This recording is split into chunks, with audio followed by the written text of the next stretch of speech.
parts of the city. It may be light rain or snow, drizzle, flurries that's falling in and around Denver. Look at that. We're now starting to see some snowflakes cross in front of the camera lens there as we take a wide view of downtown. A lot of clouds still sitting out there as well. Most of the snow that we've had from this system has been falling up over the higher terrain. So that's going to include places up across Horsetooth Reservoir, where it's a very iced over camera view there. Up through our foothills on up through the Red Feather Lakes. I've seen some impressive pictures come in from our viewers from up in that location. I'm also looking at some snow that is falling up over the Continental Divide. Our Loveland ski area camera showing the clouds that are obscuring the visibility and the snow that has picked up. We've also seen some really gusty winds. Matt Renew was live up there earlier this morning, and those winds certainly very strong, gusting between 30 and 40 miles per hour, and that's contributing to some of the low visibility that we've got going on. Our temperatures today forecast to stay in the 30s. Big difference from yesterday. In fact, we fell from 46 degrees, which occurred just after midnight, into those 30s. And here we stay as this cold air mass is now settling in. So 30s here across the Front Range, 30s and 40s out on our eastern plains. And that little bit of snow continues to come down here across the Front Range. I'm going to go ahead and zoom in here and show you what we're looking at. So most of the snow falling kind of surrounding the city of Denver. We've got it stretched up against the foothills. It goes down to the south. It's really light. This is not a heavy snow that we've got going on right now. And those heavy bands may potentially be getting ready to move in. In fact, right now over Fairplay Watch, I'm starting to see some snow move out of Buena Vista, Salida, and up towards the Fairplay area. So those could be some of the heavy bands that will be setting up for us, the Denver metro area and parts of the Front Range as we get into late this afternoon and this evening. To our north and west, a mixture of rain and snow out over Meeker and Rifle, and some wind reports as well. In fact, let me go ahead and see if I can query those for you and see what they are. Hold on, let me get out of that.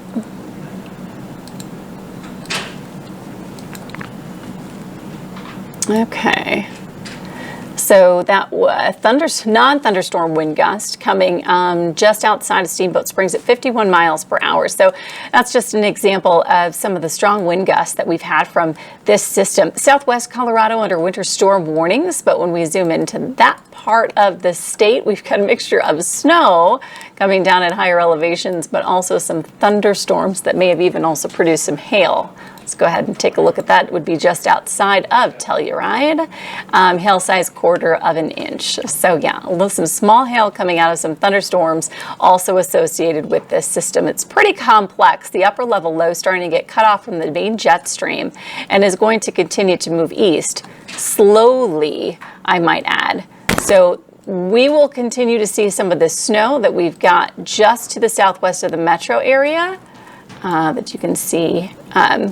That's going to be just outside of Gunnison, moving towards Vail, and that's going to take aim here at Denver in the Front Range and will bring us a better chance for some accumulation, certainly than what we saw this morning. We had really warm, and still have really warm pavement temperatures, so any of the snow that falls on the pavement should be melting pretty quickly. But on the grassy surfaces, I would be surprised if we saw it stick, and that's the big concern too, is out on some of our trees and our bushes that we have outside of our homes. You get this heavy, wet snow, and we could see a lot of those branches break. Branches happen to be around power lines, then we might see still some power outages as well. So this system far from being over. We are about halfway through it at best, with still the rest of the day today and overnight tonight to go. Now, we also are going to still see some strong gusty winds from that, but the winds will die down once we get into tonight, which creates another concern, and that's temperatures to plummet down well below freezing, and that would be that hard freeze that we've been forecasting, and that would put a lot of that tender vegetation or any of the plants that hopefully you've covered up already at risk for freezing and for dying for the remainder of the season. Here's a look at our forecast as we step through the next several hours. By about 5:30 tonight, might still see a light rain snow mix here around the Denver area, and then as we get forward into 7:30, that does change over to snow here for Denver, with that heavier band starting to set up into the overnight hours, and it does continue into overnight, not lightening up significantly until 5 o'clock tomorrow morning. At that point, we'll see some heavier rain and snow out on our eastern plains, with a couple more rounds of isolated snow showers for Denver through the morning. as this system starts to wrap up and finally move out once we get to tomorrow night at 10 p.m. Still very cloudy out there. We will see more cold temperatures into early Thursday, but Thursday afternoon, I think our chances for precipitation transition more to rain as we start to warm up a bit more. Still, we're looking at about 3 to 7 inches of snow falling in and around the Denver metro area. Now, you're going to notice out to our west, we don't see that connection of the green and red colors up to our foothills. A lot of those locations have already seen quite a bit of snow, although a lot of snow reports haven't come in just yet. Grand total will be between 8 and 14 inches, or even 8 and 16 inches for places from Estes Park into Allens Park and down into Bailey. Down around Castle Rock through Douglas and Elbert County, 6 to 10 inches of snow still possible there along the Palmer Divide. Most of the snow that falls in and around Denver and locations down to our south actually happening during these late afternoon and evening hours with that second heavy band of snow that will be moving through. We still have winter storm warnings and winter weather advisories that have been issued for many parts of the state. West of Vail Pass, lighter snow totals with 2 to 6 inches of snow possible there. But for our friends along the Continental Divide through our foothills, we're looking at that 8 to 16 inch snow total. Also southwest Colorado into the San Juans. Once we get those temperatures to cool off a bit more, which may happen later on this evening, we'll see 8 to 12 inches of snow down near Telluride, 8 to 20 inches of snow for places along the wet mountains, the Sangre de Cristos, and down through the San Luis Valley, 3 to 8 inches of snow certainly will be possible. All right, let's see. As I get more into this forecast, I apologize if I pause here. I'm actually just looking to get into the live stream so that I can answer any questions that you might have. Okay. So that's a look at your winter storm warnings and winter weather advisories that we have across the state. Once we get into tonight, so winds will start to die down. We'll still have cloudy skies, so that'll help a bit. But we are looking at temperatures continuing to fall. A freeze warning is in effect for the entire I-25 corridor, and that does extend into northeast Colorado. And we also have freeze warnings in effect tonight for Steamboat Springs in northwest Colorado, and those will go into tomorrow morning as well. Temperatures within a lot of these areas, especially if you're along and east of I-25, could drop as low as 26 degrees, which is why we're urging everyone to cover up your plants as best you can, protect anything that you've got outside. Maybe you need to bring the hose in if you haven't already, or you need to, if your sprinkler system, if you've got some pipes with your sprinkler system that are exposed, you need to try and wrap those up and cover them up so that we don't see any freezing or damage done there. Overnight lows across the Front Range will drop into the upper 20s and low 30s, about 30 here for Denver, 29 for Fort Collins, and 29 for Greeley. Look at Estes Park dropping to 12, Winter Park 20, and Berthoud Pass 19. Still going to be a cold day tomorrow. Here in Denver, we climb to 37. We'll have some isolated snow showers. As I mentioned before, we've got a chance for some rain on Thursday with a high of 54. We'll still be in the low 30s early Thursday morning. After that, more mild conditions return with lower and middle 70s for Friday and Saturday. And a more seasonal forecast. Our average high, believe it or not, in the low 80s, and we'll get there, but it takes until Sunday and Monday to do that, and we'll have plenty of sunshine. This system brings the majority of the moisture that we have in our forecast for the next 7 days. So I'm going to look through your questions, but while I do that, I want to take you back to the Front Range snow forecast. Still looks very similar to what we've had over the last couple of days. Most of the snow, or a lot of snow, has already fallen across our foothills, so we are going to add to that. Those are not additional numbers. These are totals that we're anticipating for the entire system, which will wrap up tomorrow. But while you guys take a look at that, I'm going to take a look and see if you have any questions and if I can quickly answer them. Okay.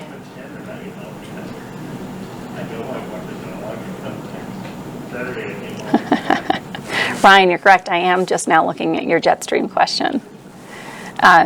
Inevitably, that will shift. I don't have that graphic set up here in my computer system, but inevitably that will shift. We won't see such a powerful system move in. Some of the cold air retreats to the north, and we will see a more warm seasonal forecast take over. Okay, let's see. Is this enough to be a drought buster? No. Much like, well, I don't say much like, But we've had extreme drought conditions in the past across Colorado, and in my talks and interviews that I've done with folks who work for the state climate department, they basically say that it's not just one system that's going to be a drought buster. It would have to be an entire season of unseasonably high snow totals. And in regards, we busted that drought. When was that? Was it a couple of years ago? That's exactly what they said. They were like, look, it's going to take at least 3 average snowfall seasons for us to get out of this drought. But if we had one epic one, we could get out of it in one season, which is essentially what we did. So similarly, we're going to need more than just one snowstorm in order to bust out of drought conditions here across Colorado. It would take at least an entire season, and it would have to be above normal, well above normal to bust out of that. For folks who might be asking about wildfires, we had an interview on this morning, or a story on this morning, that described what it would take to put out the wildfires, and it's not going to be just the system alone. Those wildfires are large, or some of them are burning out across western Colorado, so it's going to take more than just this system to put them out. It's a fairly complex thing from what I was understanding. And we are going to need a few more of these to move through. And unfortunately, for the next week, this looks to be the only thing that we've got going on. Okay. Ryan, really, really enthusiastic about the jet stream.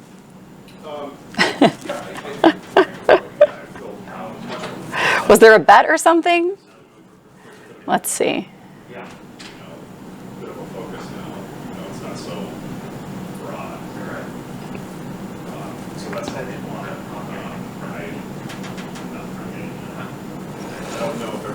Okay.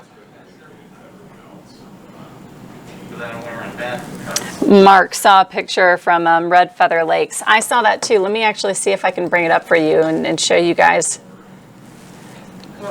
There it is. This is Jax. Sue Chestnut sent that in, and you guys can send in pictures too. Really helps us tell the weather story. If you have the 9 News app on your phone, you can go to the, watch, I'm blanking. I have been up since 1 o'clock this morning. Near Me function on the bottom right-hand corner of your app, and that will allow you to upload any pictures to help us tell the weather story. And we'd love to see as many of them as possible, as this is an early season snow for us. During the noon show today, I was able to also take a look at our 24-hour temperature difference, and we've dropped. We were some 56 degrees colder than we were 24 hours ago, so around from between noon yesterday and noon today, 56-degree temperature difference. It's quite the shock to the system. All right, so that's a look at Red Feather Lakes from earlier. I'll take you back to the snow totals because I know that's what most people like to see. And there you go. For Denver, down through Castle Rock, we are looking at the snow. Most of the snow coming there late this afternoon, this evening, and into overnight. That's when we'll see a lot of that. And this I need to point out. Tomorrow morning, for anybody who will be traveling, given that we will see temperatures that will fall and we'll have that snow on the ground, we'll likely also have icy conditions. So this morning wasn't a bad commute because, well, not too many people have been out on the roads as of late. But we also just had wet road conditions. It'll be a little more on the icy side tomorrow. So please use extra caution if you're traveling tomorrow morning.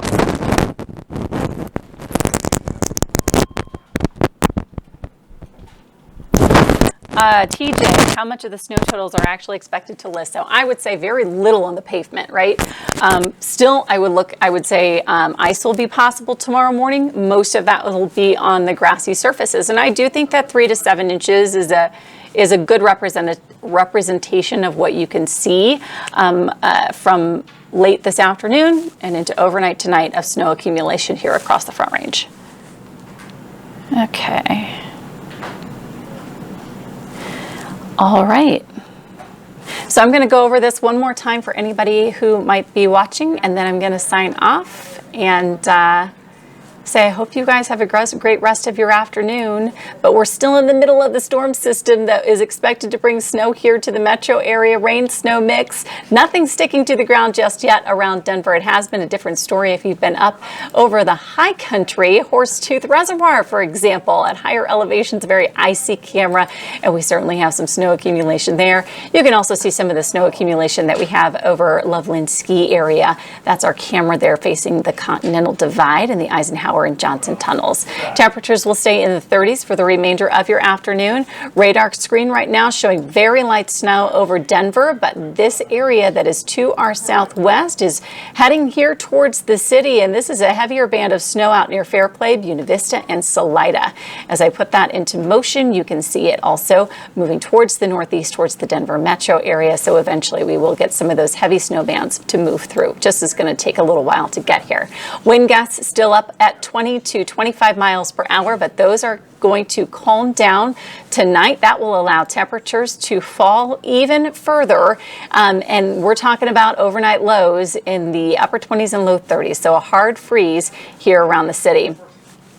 Snow showers will be picking up this evening, changing over from that rain snow mix once again at about 4 or 5 o'clock tonight. It'll be all snow during the overnight 3:30 a.m. You can see we've got some heavy snow bands around the Denver area and across the Front Range, and they extend out into our eastern plains. They break up considerably throughout the morning tomorrow. We'll have just chances for isolated snow showers here along the Front Range and rain and snow showers on our eastern plains through Wednesday afternoon. And then Thursday we get warm enough that'll just be isolated rain showers here in the forecast. I left the picture of Jack's up there. You can see if you're in our foothills, you will see the heavier amounts. We had that certainly over Red Feather Lakes. Those snow showers will continue into this evening with 8 to 14, even up to 16 inches possible. 6 to 10 inches falling down near Castle Rock.